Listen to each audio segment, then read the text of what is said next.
Now, children, next topic of fourth chapter, that is tribal group. In the tribal communities, how did the British rule affect the tribals? कैसे affect करते थे Britishers? The tribals were traditionally a very close kin community. आपको पता है कि जो tribals होते थे वो आपके बहुत ही ट्रेडिशनल वेज में अपनी लाइफ को सर्वाइव करते थे. They preferred to live in isolation, एक साथ होके. Isolation means कंबाइन होके and did not encourage outsider into their communities. और किसी को भी एनकरेज नहीं करते थे कि वो जो आउटसाइडर्स पर्सन है वो उनकी कम्युनिटी के अंदर एंटर कर सके. So the British rule led to many changes in this tribal group setup. Association came to end. Britishers को इससे जेलसी होने लगी and Britishers try to do something like that कि ट्राइबल्स ग्रुप की यूनिटी है वो कहीं ना कहीं से उसको एंड कर दिया जाए. ओके, तो हाउ द ब्रिटिश रूल, कैसे इसने ब्रिटिश रूल ने ट्राइबल्स ग्रुप्स को अफेक्ट किया? तो by this way they break down their association, they make the end of the association, the Britishers will win.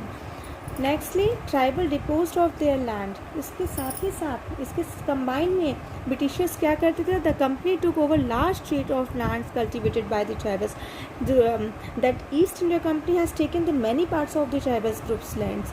बहुत सारे लैंड ले रहे, so they will become a landless and tribals become wage labours. और tribals को क्या करना पड़ता था? उनके खेतों में जाके, उनके एग्रीकल्चर में जाके एज अ वेज सैलरी लेके ब्रिटिशर्स के अंडर में वो वर्क करते थे. And were force to grow cash crop. और ब्रिटिशर्स उनको फोर्स करते थे कि they will grow only and only cash crops में, जिससे उनको अमाउंट अर्न हो सके. सिर्फ वही टाइप के क्रॉप्स को ट्राइबल्स को अलाउड करते थे ग्रो करने के लिए.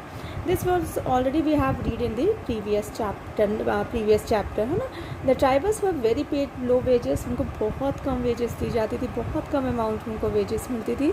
And the tribals decided the loss of their land as they under damsel the natural and owner of the land and they had a cultivating from centuries. और जो tribals होते थे वो बहुत ज़्यादा नेचुरल ग्रुप्स ओनर्स होते थे.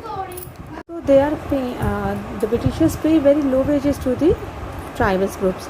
The tribals resisted their loss of land and they always used to resist. और जो भी उनको लॉस होता था वो सारा वो बेयर करते थे. कौन बेयर करते थे? ट्राइबल्स बेयर करते थे. Nextly high revenue demand. Nextly Britishers क्या करते थे? उनसे बहुत हाईली डिमांड करते थे. किसका? रेवेन्यू का, कि रेवेन्यू उनको बहुत सारा पे करना होगा. So the company did not drive all the tribals group off their land and some groups are allowed to retain their land and condition they would pay a revenue. If they are not working in the land, then Britishers were forcing the tribals groups to pay very huge amounts of revenue to them.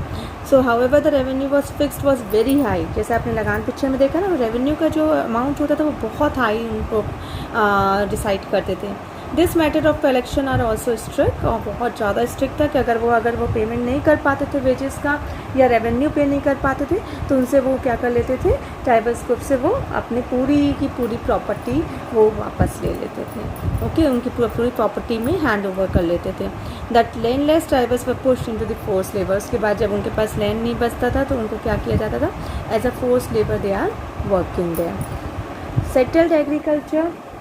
In the settled agriculture, the company wants a regular source of income. Companies चाहती थी कि उनको regular source of income मिले, and for that it found that petrolists were difficult to monitor as they neither had a permanent home not a settled occupation. जो companies होती थी उनको regular income चाहिए थी, source of income चाहिए थी.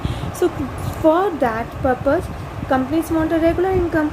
So for this they will set up a very fixed amount of revenue from the tribals group. So it is forced many tribals to become settled agriculture. इससे वो force करते थे बहुत सारे tribals group को कि आप यहाँ पे ही आके सेटल डाउन हो जाइए and you will settle down there and pay the fixed revenue of amount to the company. So the tribals protest as a land was neither not protective enough and fertility declined continuously cultivation for the few years. और जैसे जैसे वो cultivate करते जाते थे बहुत सालों तक उनको उसमें कल्टिवेशन करना पड़ता था क्योंकि वो उसकी फिक्स अमाउंट ऑफ रेवेन्यू वो उनको नहीं दे पाते थे. So this are the conditions of the tribals group.